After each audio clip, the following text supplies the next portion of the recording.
I screwed up. Oh, where's my thing?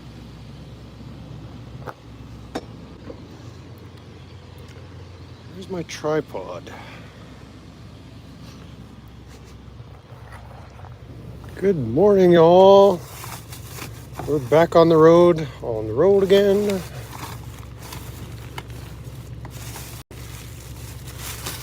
So dang happy to be back on the road again. Is it here? Yeah, is that it? There it is. Yes. Yes. We're back in business.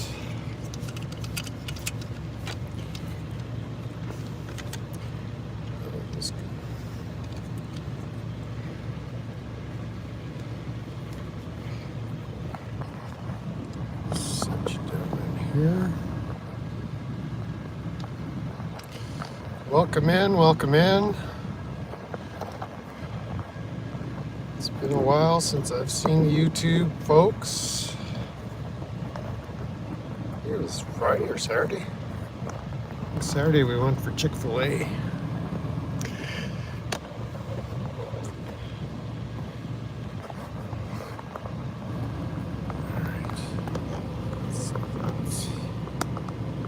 It's gonna work.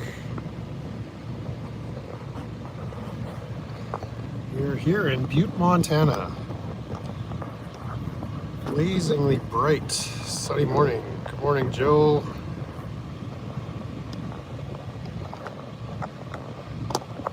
Joe the Ho.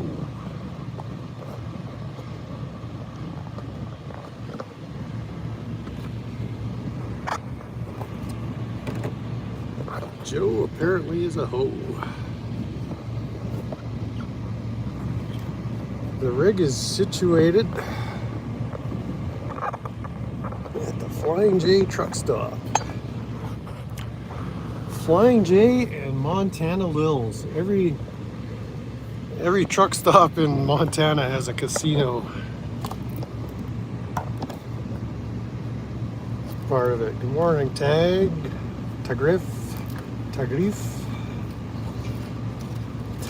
is here. Tagrif. Oh yeah, we made it back on the road. We'll let you in on what we discovered, or what I discovered. What else do I need here? I got my coffee. Hope you got your coffee. Lorata. Fine Lorata to you too. Thursday morning. Oh, this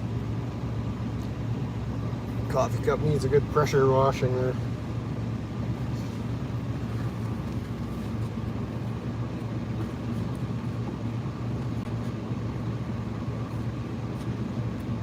All right, where are we at? Where's all my stuff? Oh, here it is. Still getting situated. Can't stay long working today, but I hit the lake. Well, thank you. Every store in Montana is probably. Yeah.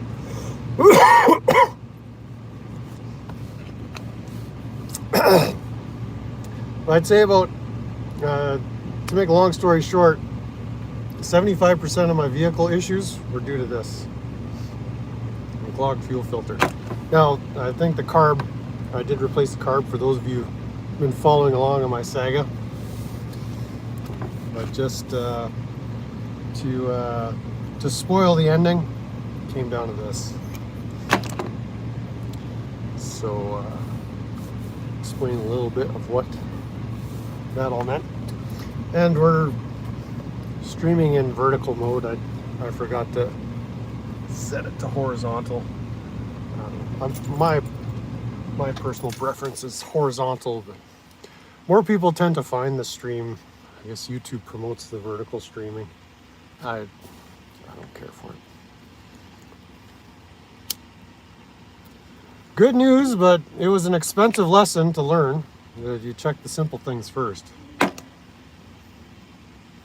Because they gave me another big bill in Idaho Falls, and they didn't fix anything. So I had to come up with the solution myself. So yeah, maybe let's talk about that before we get into the music review segment of the live stream. I was in Idaho Falls since last Friday. So on Friday they set up my carb properly because the adapter plate was warped. I went over that on Saturday, I believe. Yeah, 180 bucks an hour for turning wrenches out there. And so they sent me on my way. For whatever reason, they didn't check the fuel filter. And I didn't think of it either because prior to me purchasing this, the guy who sold it to me, he put in a new fuel filter. So I kind of just declined to include that in the equation. And so they straightened out my carb issue on Friday, but then I left there right at the end of the day, right at closing time, so I had to turn around. And so they were able to look at it Monday. They had trouble starting it Monday. So then they started attacking the ignition problems. So some of these ignition components I was going to replace anyway, but I could have done that myself, like the distributor cap and rotor points. And they didn't touch the spark plugs or wires. I think they're okay. But then they were caught up on this ignition module. Now let's go grab the ignition module.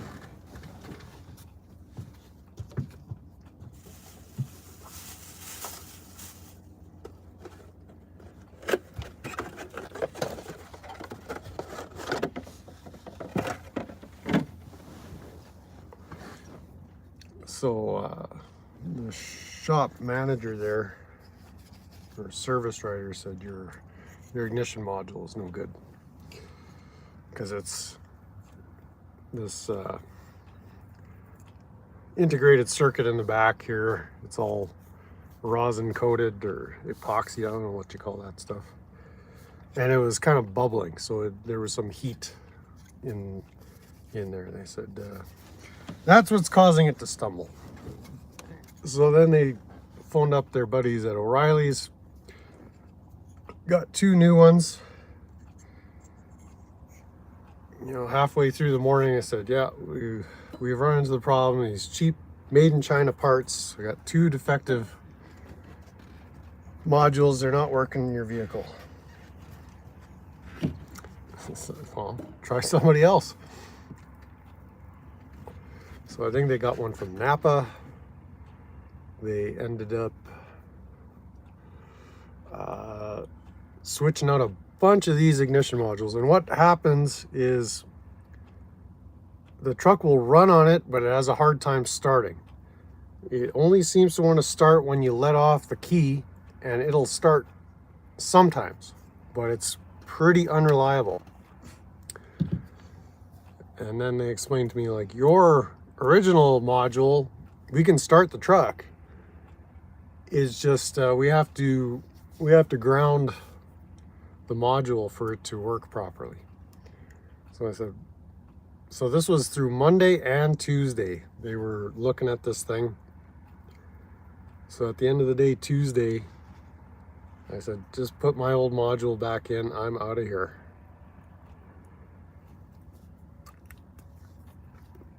And so I went to the truck stop, the Flying J in Idaho Falls. Spent 17 bucks, got a nice parking spot there with power, and decided I got to figure this out on my own. So I had bought some new ground cables for the battery. I got that replaced, so that was something I was going to do anyway. I put a new battery terminal on the positive side because that one was a little sketch as well. It wasn't clamping the wires down properly. There's a couple other little things. I had to replace a marker light. I guess I rubbed up against a tree or something and it swiped off. So so as I was working on that, I'm thinking, you know what, I need to check that fuel filter. And I had called one of the diesel shops in town and asked to talk to the service manager, and because the service managers, they've been around, they know who's in the area. And I said, listen, I know you're not going to work on my vehicle, but who in town works on vintage classic cars or carbureted systems? And so he gave me a couple of names. I called one of them up and he said, yeah, I can't look at it till the 10th. I said, well, could you at least go for a test drive with me? Maybe we can just figure it out and I can deal with it on my own. I said, yeah, I might be able to do that. So, well, if I can limp over there, I'll get there. No, they never said they couldn't figure it out. They said they were determined to figure it out. They just needed more time. So,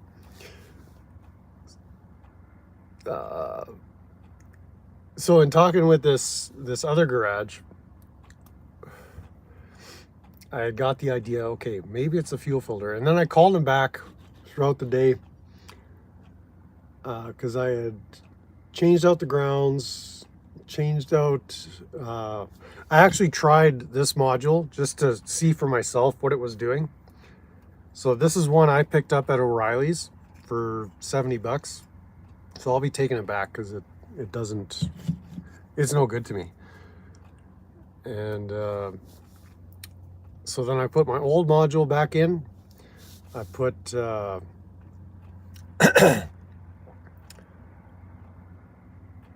put a little more thought into it, and then thought, you know what, I got to put a fuel filter under. And so in the meantime, I called that garage back and said, listen, I'll come by there and we could do a test drive. And he just said, well, what's it doing? I said, well, this is what they've done. I've done the carb. I've done half the ignition, you know, right up to the coil. We put a new coil in, which I was going to do anyway at some point.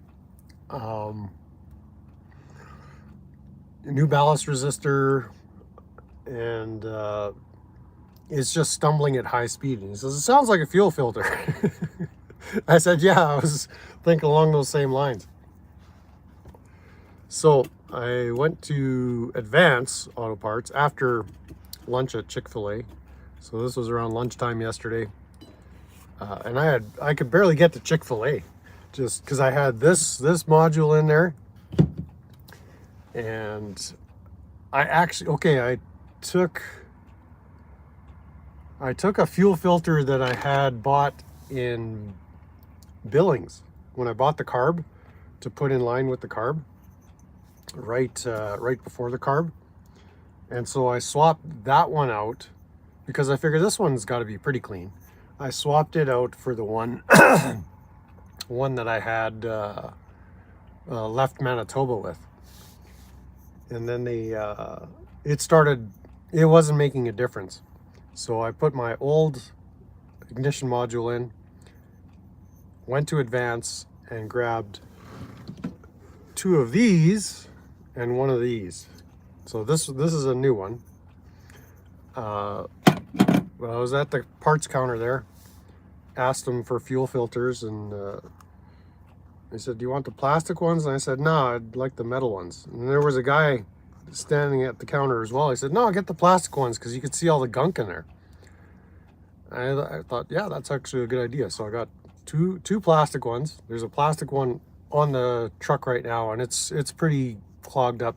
This one was clogged up, and I washed it out. I was going to rinse it out with either gasoline or brake cleaner. I don't think brake cleaner is going to hurt it, but there's still a little bit of moisture in there, so that's probably not going to hurt. But I rinsed it out. It looks okay, but I'll probably go grab a couple more fresh ones just to carry on. But with the fuel filters in there, it runs great until it clogs up. So this one, it clogged up. I pulled this one off. I used my second plastic one, and I'm going to take that one off this morning. It's just a little chilly right now. I don't feel like crawling under there and freezing my fingers. But yeah, the shop in Idaho Falls, they ended up eating a lot of the labor. Like, granted, they put a couple of guys on it on Tuesday. So they said they had about 12 hours labor in there. Clean everything with brake clean, yeah. You clean your teeth with brake clean. Use it for shampoo. And they're like, and so they gave me the bill, and it was like another 700, or they wanted to charge me 4 hours labor plus parts. And really the parts they had into it wasn't much. The coil, again, I'm okay with paying for that. The ballast resistor, I'm okay with paying for that. They didn't charge me for ignition module because I didn't leave there with an ignition module. I purchased this one myself. And so now it's arguing over the bill. It's like, you guys didn't fix it. I mean, you're just throwing parts at this and guessing.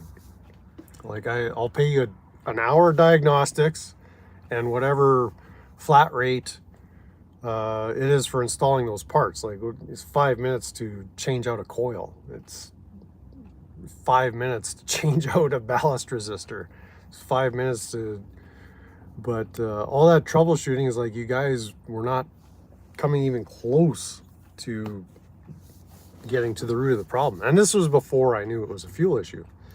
It's just like, you expect me to pay all this? And it's like, you explain, well, I'm eating 75% of that time because, yeah, we didn't fix it. It's like, well, the fair thing is I'll pay for what you guys did, not what you couldn't do. So I talked them down to 3 hours labor time, but at $180 an hour, the bill still came to $770 or something.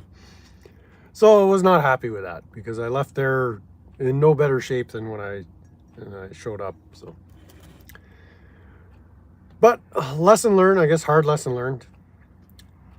They should have checked the fuel. Yes, that's kind of my point at this point. That could have been such an easy thing to check. One of the first things to check.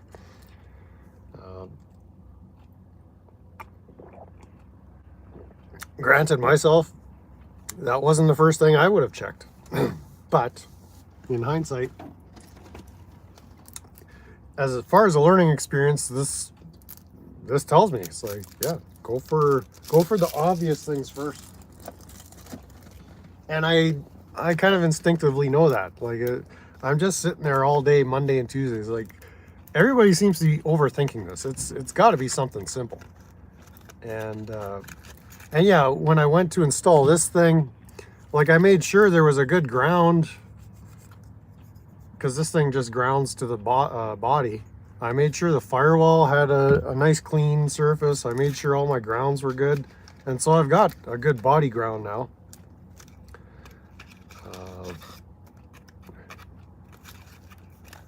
And, you know, when they had installed it, they just slapped it in, you know, right over top the paint. Yeah, let me go grab that. So I'll explain that to you.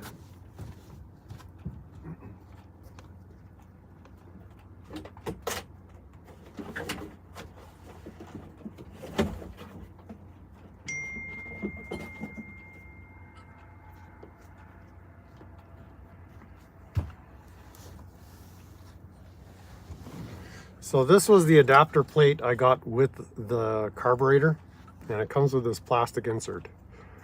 So There's another insert that comes with it that's doesn't have the holes. It's just one big opening here, but it's still got a plastic insert. And when it sits on the intake deck, I get a good shot, but I'm kind of exaggerating, but it sits a little proud. That's a lot proud. It's more like this or less. And so so these guys at the shop in Idaho Falls said this thing is actually warped, and that's where your vacuum leak is coming from, because I guess when you tighten the carb down onto these studs, it ends up twisting the whole thing out of shape. And so they ordered a new one of these. This could probably have been machined down with a piece of sandpaper on a countertop. But we got another one, and they didn't put the insert in at all. So it's just open, and I'm okay with that. So just in installing it, I kind of ruined it. I don't think it's ruined, but it's probably salvageable, but I don't know what I'm going to use it for. I guess a spare. But yeah, they sorted that out, and I was pleased. Like, okay, that's a good diagnosis.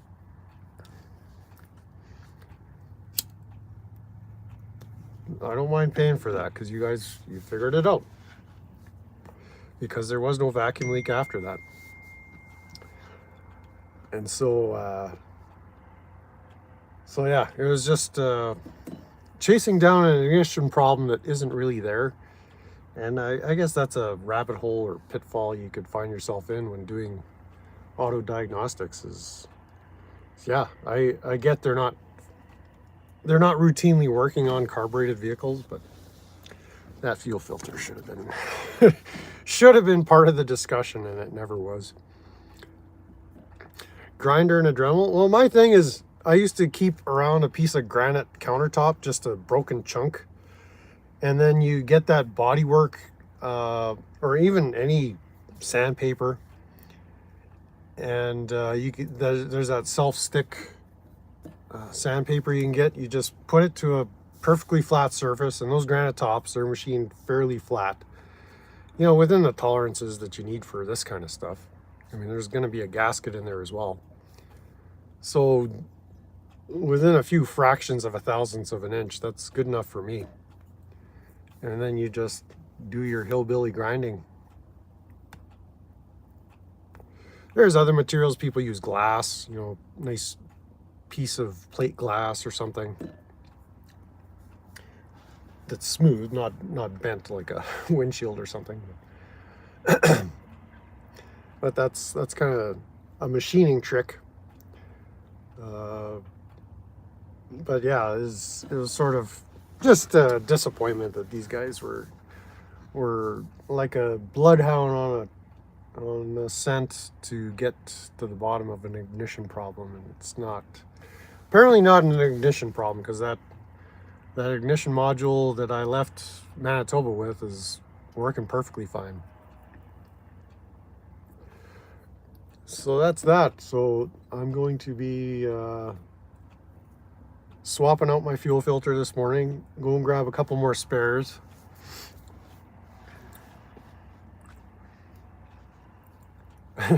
Go to a reservation. Dang, that's probably a good idea. Good morning at Brandon Mitchell 8003.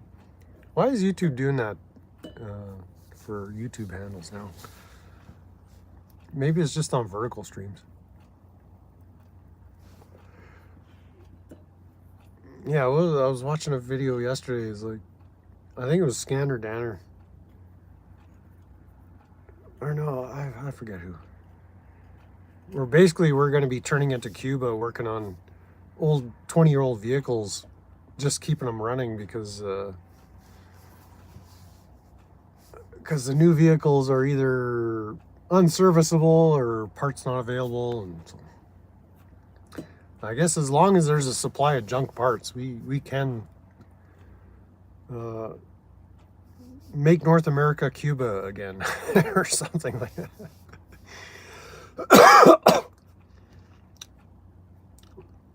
But it's interesting to see down here. It's back home too. There's guys working on older vehicles, lots of square body Chevys and older F-150s. I like seeing those vehicles still on the road and in good shape.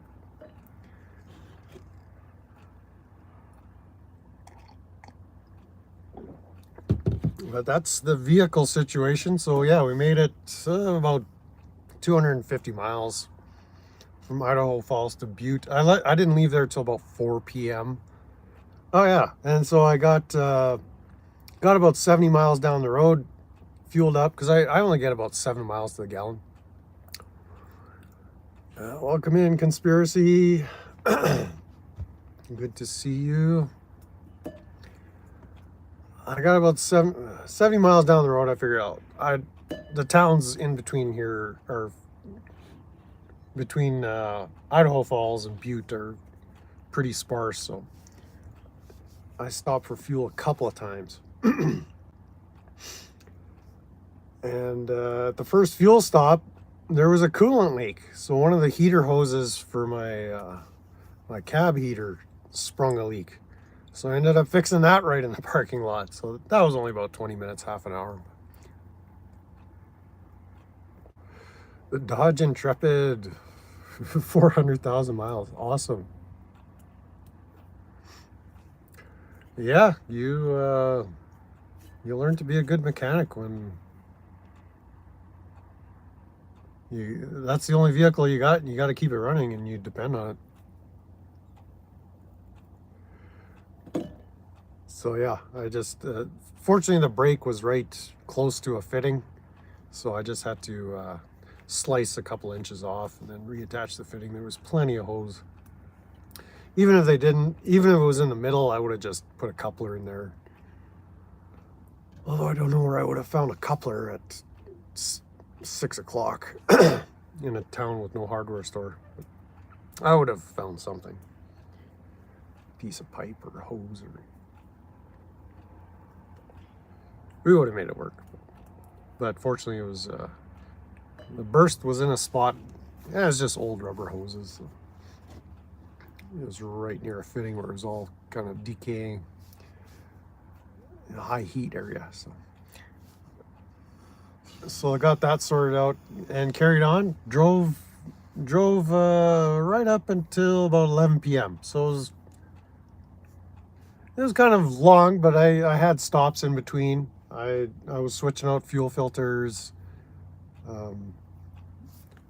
Straight driving, it would have been like 3.5, 4 hours drive at 80 miles an hour, which is the speed limit here. I typically do about 60, 65. But it handled the hills. It's all up and down to get here. So it just skipped across the hilltops. It was a pretty decent drive. So the next valley over, yeah, I want to do more daytime driving, but I had to get some miles behind me, so I just carried on until about 11 p.m. Shut it down here at Butte. I could have carried on to Great Falls, but it's sort of, I was tired anyway. I was up at like 6 a.m. yesterday. So no sense pushing my limits here. It's not an endurance challenge or anything. But yeah, once I get to Great Falls, it's kind of mostly prairie between there, Lethbridge, and then Calgary, Alberta. So it'll be fairly easy driving. And so I expect to be in Calgary either this evening or tomorrow, early in the day. And that's the progress on the trip. But I guess the other progress is with all that downtime in Idaho Falls, I finally had time to install my stereo. Yeah, I'm not going east. I just had to stop my progress west. I was planning to get out to Bend, Oregon for a meetup. And I'm just out of time. Like, I have to be back in Manitoba for for November 4th, which is Tuesday. I have an appointment Tuesday, so I'll probably leave Calgary Sunday, get back home Monday, do my appointment Tuesday, and then I might spend a day or two back home, and then I'll probably bring my truck back. We'll see how things go in Calgary. I might end up leaving the RV in Calgary, and then either rent a car or see if my buddy wants to go for a drive back to Winnipeg. He's got folks out in Winnipeg. I doubt that he's going to want to, but you never know. But if I could leave my at some point in my relocation, I'm gonna have to do a leg between Calgary or Kamloops without a vehicle. So I'll either have to rent a vehicle or fly back home.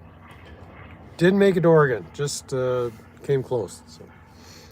So great. Idaho Falls was the farthest of my westward progression, and so it's like it's right on the I-15. So it's like I gotta head back. Just I'm running out of time. For me to go to Oregon, it would have been nice to go straight up the valley there into the Okanagan and get some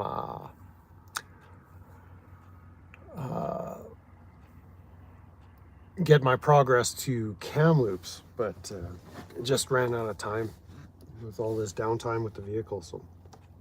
So that's again, lesson learned. No big deal, just more of an inconvenience. But we'll do Oregon soon. Like once I'm out west, I can make more trips, and I plan to do more trips.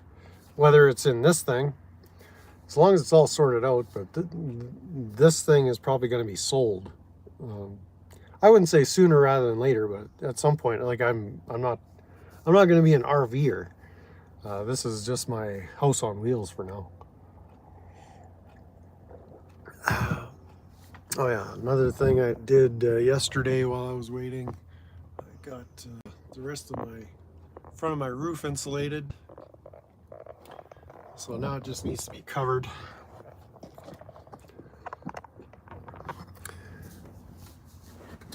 So that should, I mean, there's minimal insulation in these things anyway, so it's not meant to be a proper house, but that's better than what was there, which was nothing.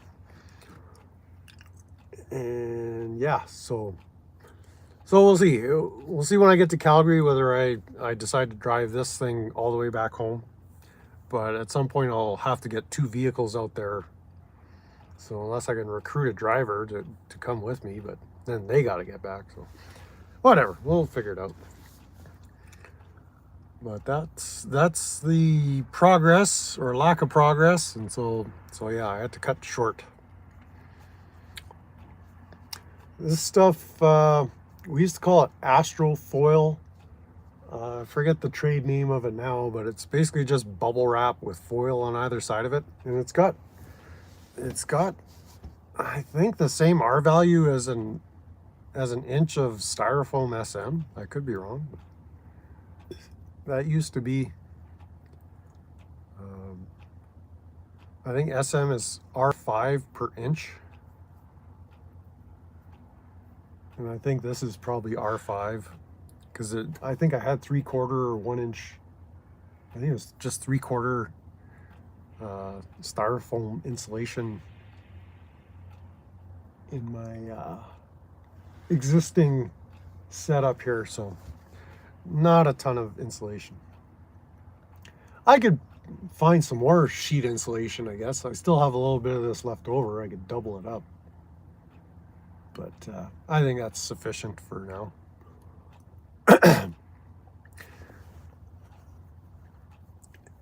But yeah, with the stereo hooked up, I was able to finally listen to some tunes. So before I had left, I had made a big music haul. And the reason I'm going back to some music content is people are still getting my reaction to Andy Edwards video, which I did, it seems like years ago. But when I first started this channel, I was pre-recording videos and uploading them on different topics. Some of it was homestead related, some of it was music related, some of it was mechanic related, some of it was freedom movement, or I don't know how you want to describe it, but some of the content that some of you guys are familiar with. And I did one video called My Reaction to Andy Edwards, and Andy Edwards is in the UK, in Birmingham, England, and he's got a music channel called Andy Edwards, and he's got a couple of secondary channels as well. One is kind of a political social commentary, and the other is entertainment commentary, like 20th century music and film and theater and television entertainment. I haven't checked out that channel because I'm not too interested, but every once in a while I check out his political commentary, because people on his music channel don't want to hear the political commentary. They just want to hear him tweak out about music. But that video, I think it's over 15,000 views, and people are still finding it and subscribing because of that video. Really, I haven't really had a musical focus to this channel. There's no focus to this channel. I like it that way. No focus. And so now that I got music in here, like really installing this stereo was the only thing I wanted to be doing as far as this vehicle on the whole trip. That was my task, and it's been all mechanic related, troubleshooting, diagnosing, and fixing. So I find that kind of amusing, but finally got that set up. And so I was listening to some music. So I left Idaho Falls listening to Best of BTO. So this one's got all the tunes that you've all heard a million times. I picked this one up. These were all pretty cheap, like $5 a piece. So roll on down the highway, taking care of business, all the good ones. So these guys are out of Winnipeg. Randy Bachman is a fairly big name out there. He was with the Guess Who, and who's Turner? I don't even know who Turner is. I guess I'm assuming he's with the best Guess Who though. C.F. Turner. C.F. Turner. And there's a Rob Bachman as well as a Randy Bachman. So there's a couple of Bachmans out there. Oh, this is a good one. I mean, that's the only BTO album I'll ever need. And then I stuck this one in, Quiet Riot's greatest hits. And so the first track is Come On Feel the Noise, and it starts with that big heavy drum beat, that boom, boom, boom, boom. And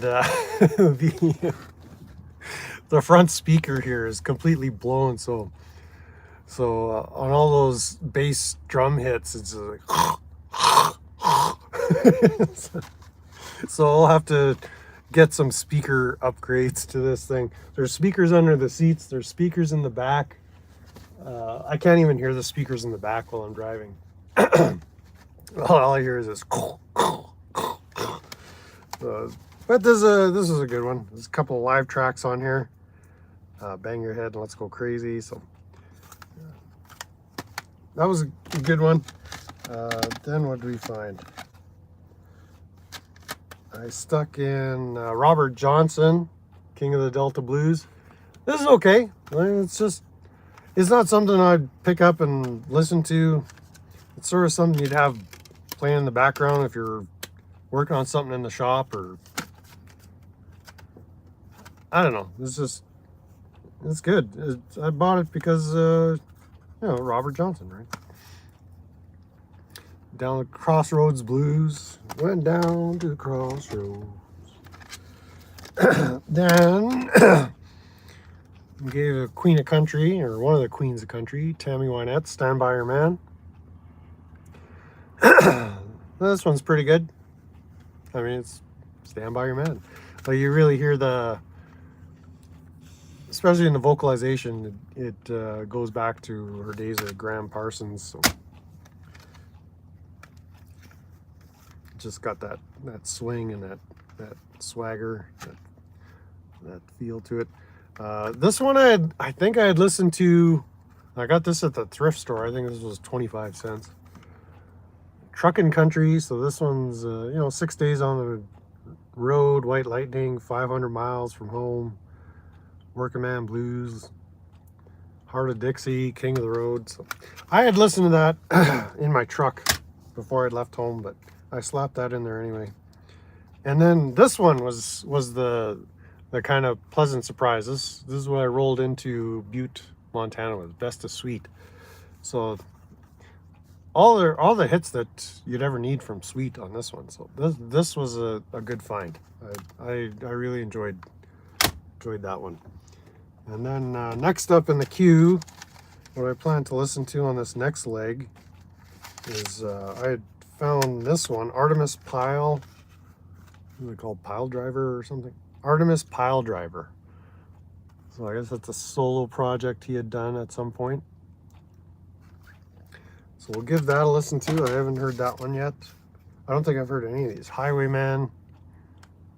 I'll give that a try. Blues Brothers. Haven't tried that one yet. And this is the Essentials. So it's kind of a greatest hits. So that one should be good. This one I haven't tried out yet. John Denver Unplugged, I think. The Unplugged Collection Greatest Hits. Didn't know he did an Unplugged. I was going to listen to this yesterday, but I wasn't in the right frame of mind. I just wanted to get going. So we'll try the Miles Davis today. Jazz Great. This is a greatest hits as well. And then we got Rockin' George, or Lonesome George, I guess was his nickname, right? I had a few of his albums back in the day.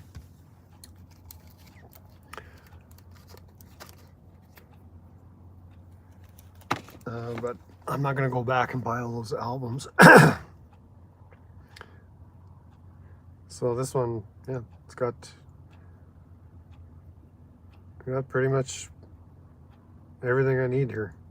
Gear Jammer. You Talk Too Much. Bad to the Bone. If you don't start drinking, I'm gonna leave.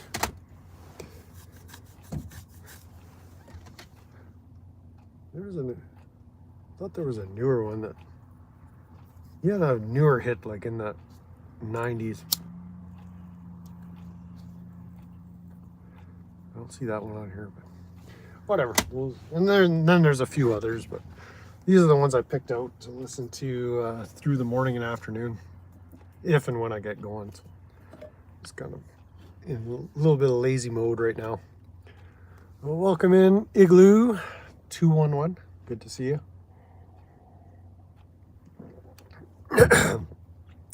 But just seeing the reaction to my reaction to Andy Edwards, I think I'll do a follow-up, because that one was done maybe back in March or February or something like that. And the premise there is that Andy Edwards was pretty instrumental in helping me decide to launch a YouTube channel. I didn't come across his content until December of last year.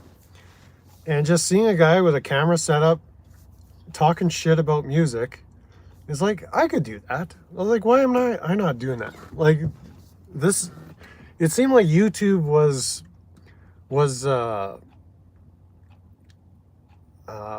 really open to this kind of unedited, off the cuff,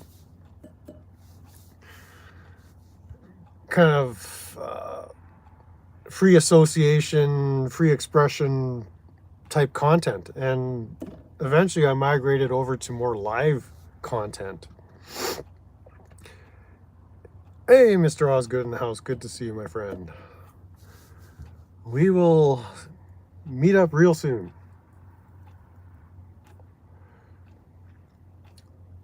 And yes, music these days isn't good driving music. Well, I don't know.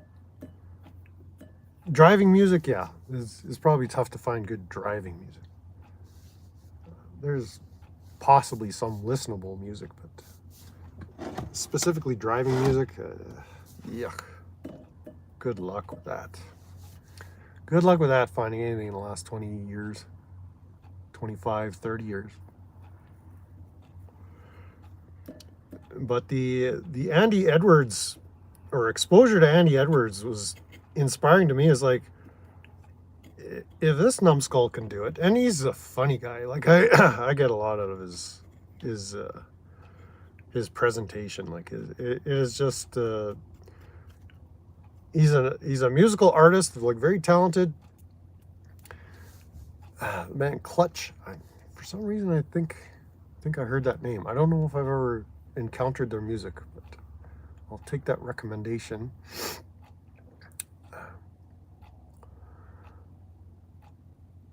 I do every once in a while see live streams with no viewers. A lot of them are in like Southeast Asia and stuff like that. I was like, yeah, I don't want to watch this, but yeah, if there was a feature where they could help creators find subscribers, it's like, this channel has 3 subscribers. Why don't you become one? You know, that's a great idea. I like that. Just so people can have some some hope that being on YouTube isn't a big waste of time. But Andy Edwards, he's on his main channel. He's up to like 60,000 subs, and he started talking about more controversial things, both on his main channel and on his other channels, and so there's a little bit of pushback. So I'm thinking of doing my reaction to my reaction, or part 2. I don't know what I'll call it yet. It's not a reaction to my reaction.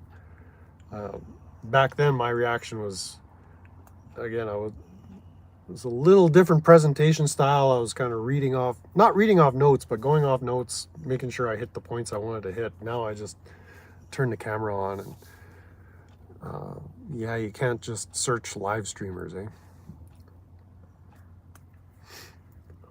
Whatever comes up in your feed, that's what you get. Maximo and Joe are resonating on the same frequency there.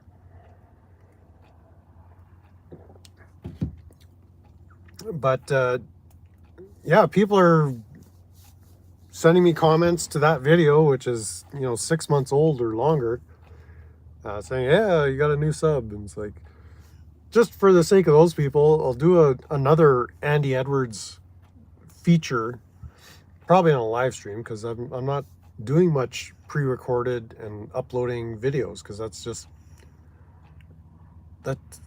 that's like an extra step, and I'm lazy. It's like, I don't want to sit there, come up with notes, make my presentation, record it, then upload it. It's just whatever I have to say, I'll just turn on the camera and away we go.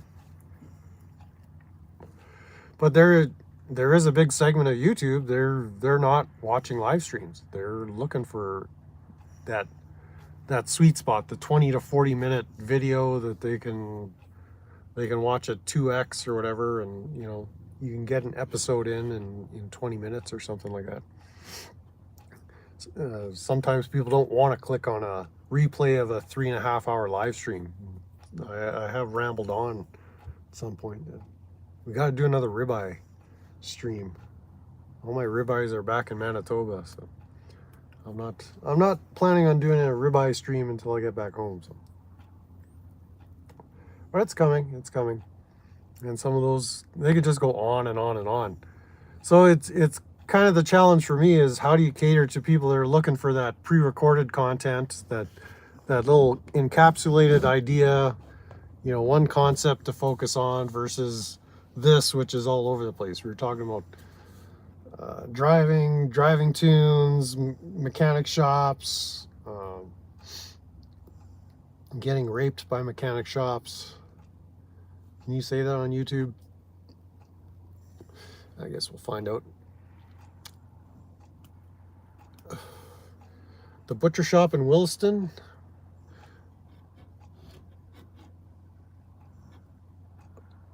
Yeah, I think I just drove through Williston.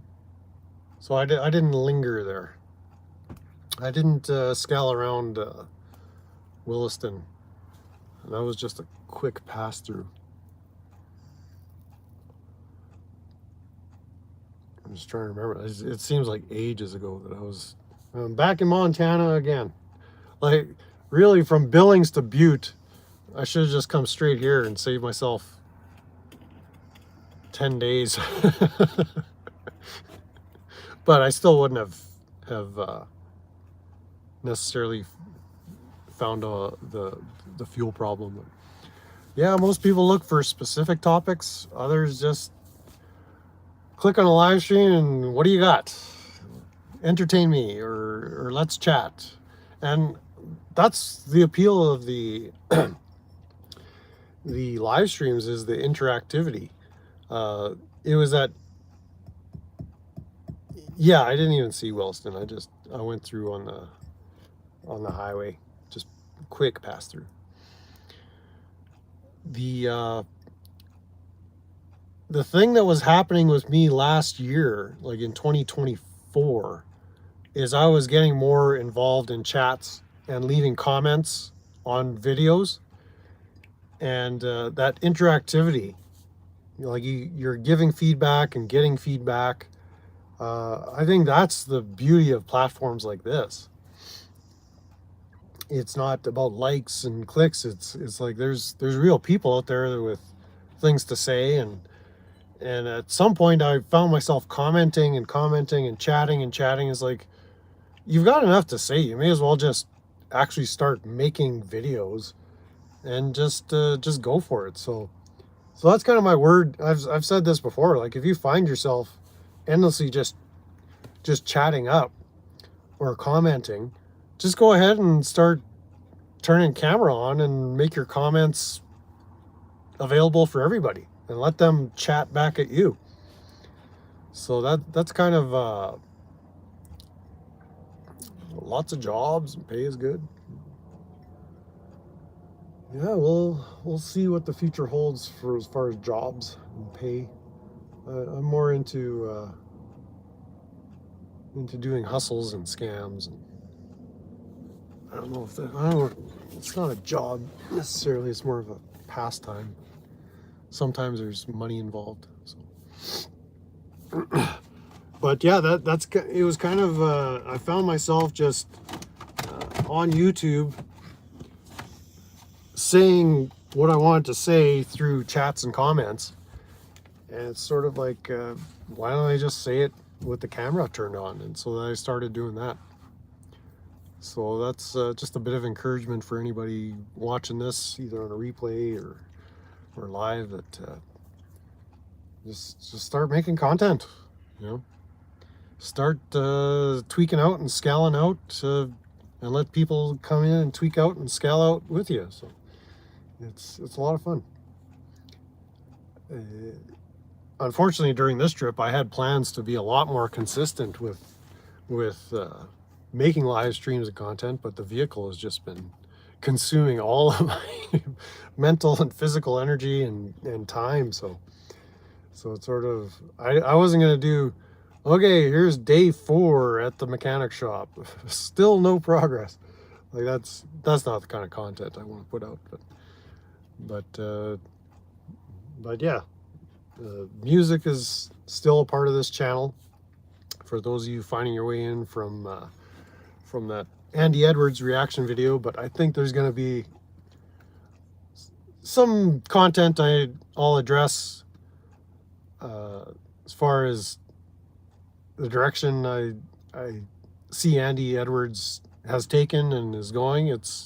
I still check out his videos. He's still got lots of good stuff to say. It's very entertaining. So If you're not a subscriber to Andy, go check him out. If you can get past the English accent. What I find though with him is the Birmingham accent is one accent from England that I enjoy. A lot of English accents just put me to sleep. Like I can't listen to it. It just sounds so pretentious. But the Birmingham accent, the Brummies, that's where the boys from Black Sabbath came from. That's where Slade came from. I think some of the Zepp folks were from Birmingham, like Robert Plant anyway. So there's a lot of history and a lot of musical heritage to the Birmingham area, the Midlands of the UK. I guess they kind of see themselves as Northerners and Southerners, North UK and South UK, and Birmingham is right in the wasteland, the no man's land there.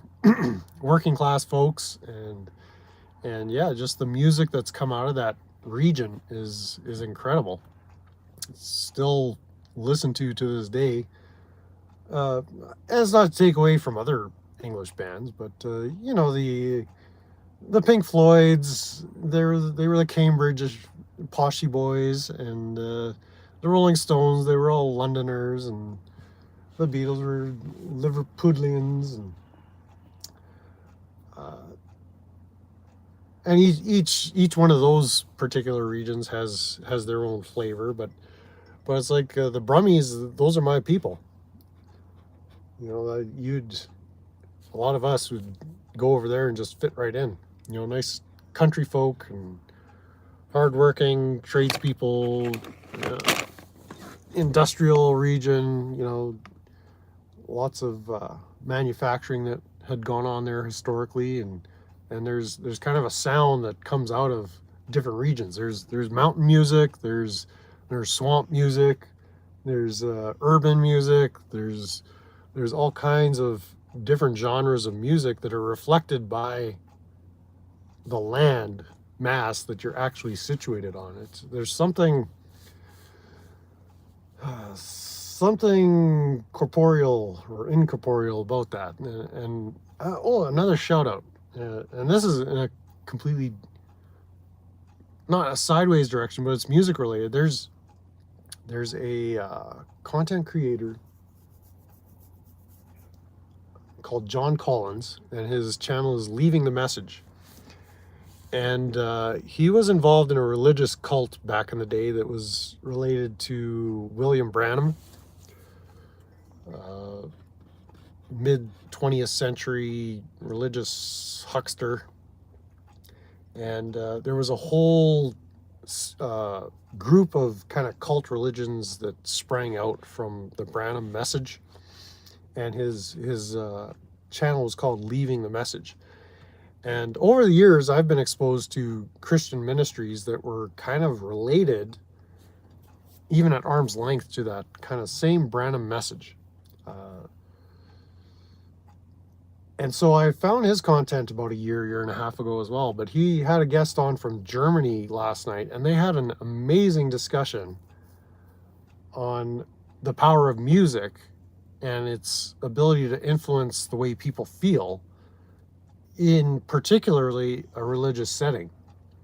And it comes down to like the frequencies and resonance you feel, like in the Branham praise and worship kind of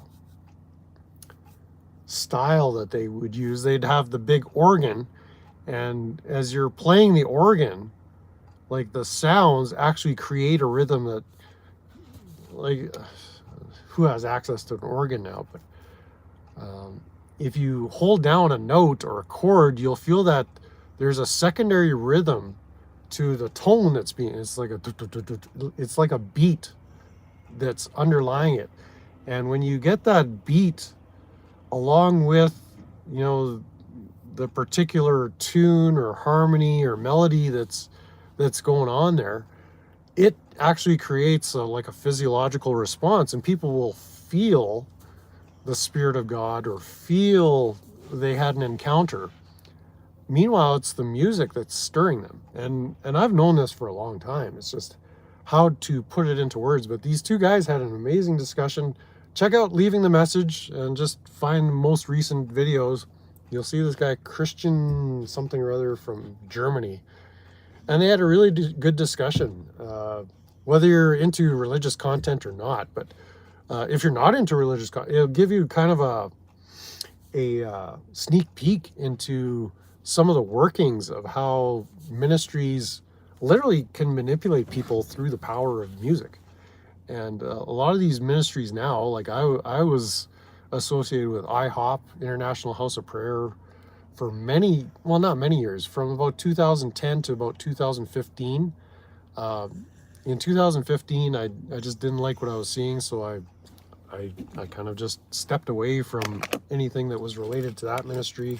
But they've been in the news.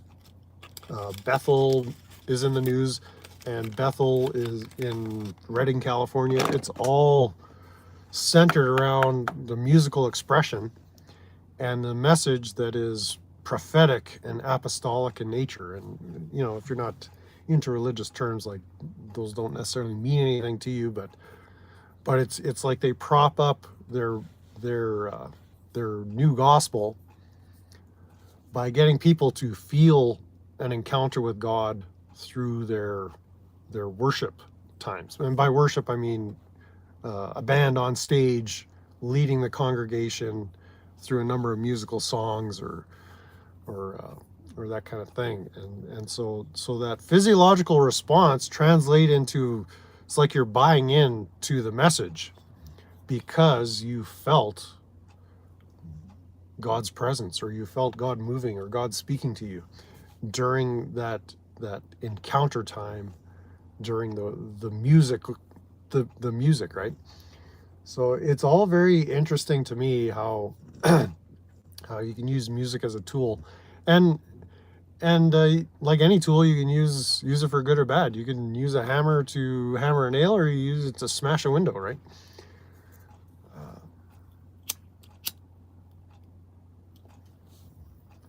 And I'm not resentful, but it's like I can see it now, like when music is being used as a tool to manipulate, like that's just not right. If there is such a thing as right or wrong, I think there is, but it's like you instantly can see through it. So yeah, that was a great discussion. I checked out just before falling asleep last night. It is some really good insights there. So yeah, like I say, even if you're not inclined to look at, like, John Collins is going out of his way to not promote any kind of gospel message. It's more about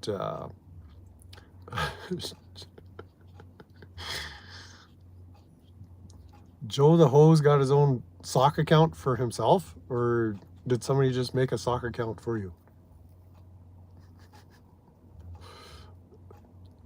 Oh, what did you? Oh, you wrote something in Hebrew?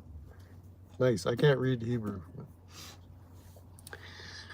Mazel tov. That's not Hebrew, that's Yiddish, right? So I don't know what Joe the Ho is up to. Yeah. Younger the soul, brighter the whole. I like these sock accounts. There you go. My favorite is Backwards Rick. How do you get backwards writing on your YouTube? How do you get backwards writing in your comments? I need to know this YouTube alchemy, this chat alchemy. Is there a backwards keyboard? Maybe that's it. Ah, yeah, there could be a backwards keyboard that I haven't discovered yet. I'll have to do some. If practice makes perfect and no one's perfect, then why practice? Somebody's hacked my account. Nice. Well, let that be a lesson to you.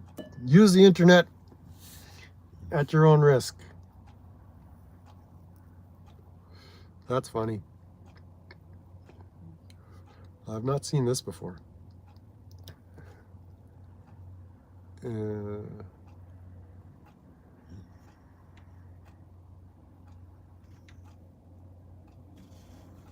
Let's just see what else comes up. But yeah, I enjoyed talking about the music stuff. Hopefully there'll be opportunity to provide more of that kind of stuff. I'm always on the hunt for vinyl that I want to add to my growing collection, as well as CDs. I don't have the ability to play cassette tapes on this Pioneer deck. CDs will do me fine.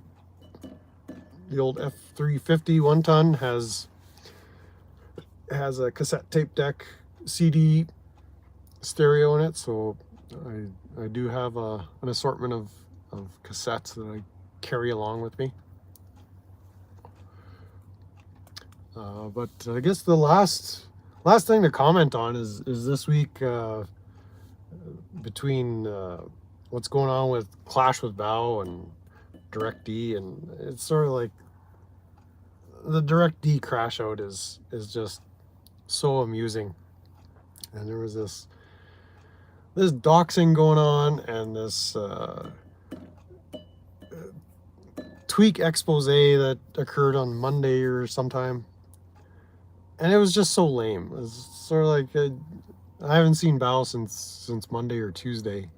I think it was Monday. I forget when that thing. Maybe it was he was around on Tuesday. He did it live in the early afternoon. But then DirectD came out with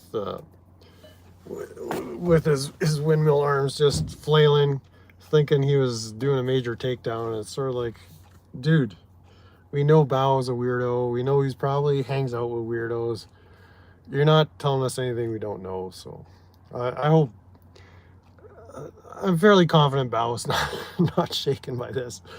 But that was so bad. I watched a little bit of that live stream. Yeah, because it was Tuesday when DirectD went live. And I was just trying to square up my bill with the shop that bent me over there. And so I had to turn it off. So I went and watched it later. It's sort of like, dude, there's nothing here. Like, this is not controversial. There's nothing, there's no there. So a really lame attempt to silence Bao. I don't know that it's gonna work. We'll see. I don't want to speak on behalf of Bao, but I had to comment because the DirectD stuff is just so overly dramatic.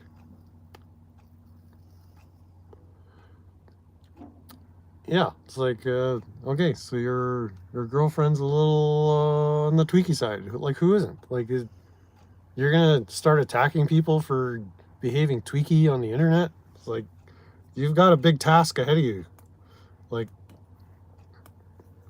it's just, I don't want to go both barrels against DirectD, because it's just, like Bao says, like, don't stop the content. Like, I don't want to take down DirectD. I want more of the crash out, tweak out to take place, but the nature of the crash out is just so, I guess he's not the tweaker we need. He's the tweaker we deserve, and so we get what we get. And what we're getting is just this, the beef with Ryder, the beef with Freeman, the beef with, like, who else is he beefing with? Like, you can't even keep, San Joaquin, the beef with Bao. And it's like, Bao's like, I didn't even do nothing. But DirectD thinks he's owned him or wrecked him. Cheech is not me. No, I'm not trying to be Cheech. I was thinking of doing a trim. The beard is, I don't know. I'm okay with the hair is gonna continue to get long. It's kind of at a mid stage where I can't can't do much with it. I gotta thin it out a bit. But the beard, I'm thinking of doing the Freeman trim. So it'll be nice and sleek, aerodynamic. Yeah, I don't know if the Cheech beard is serving me well. Not that I'm trying to project a particular image or anything, but I like the beard. I like doing this. It's a nice, relaxing motion. It calms my ego. It's like, I got a beard I can stroke. But thanks for coming in, JB Martinez.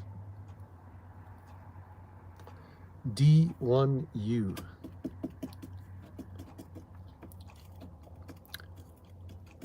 But the goal was never to emulate Santa or Cheech and Chong. Although I do enjoy Cheech and Chong. I did buy the Wedding album on vinyl. And that's got the Earache My Eye, classic tune. I had Up in Smoke on vinyl years ago. I'll probably end up replacing it. It's just you go to record stores and you find that and they want like big money. So I gotta find some estate sales. But there's record dealers back home. When someone sells a collection, they just swoop in and offer them cash and it's gone. So unless you can swoop in and buy a box of records for $40, like within minutes of a marketplace posting, it's gone. Because these record stores, that's their thing. They're checking marketplace for new listings, and as soon as they see one, they get in touch with them and make them an offer. But yeah, not that I want boxes and boxes of vinyl cluttering up my Tweak Shack on wheels here, but that's the way to get cheap music is buy up collections and stuff like that. But at the used record store, something like Up in Smoke, unless you find it on CD or cassette for $2 or something. But yeah, this we'll leave it on that. This live stream is officially Up in Smoke, and I gotta get that fuel filter replaced. And yeah, you can still get lots of suck music for $1 too. Like that's the thing with buying collections, is you get the good, the bad, and a lot of ugly. But you know, for $40, you might find 3 titles that are worth that $40 alone, and then you get some secondary music that's listenable, and then 90% of it is just junk. But yeah, I gotta get my day started here. It's already 10:30 here, so. But it's warmed up enough that I can go crawl underneath and do what I gotta do and be on my way. So maybe the next stream will be live from Canada. Hope to get across the border minimally, at least to Lethbridge and possibly to Calgary by the end of the day today. So there you have it. Watch for the next Andy Edwards commentary, and I'll continue messing around with the RV. So thanks for coming in. I'll catch you on the next one. Stay tweaky.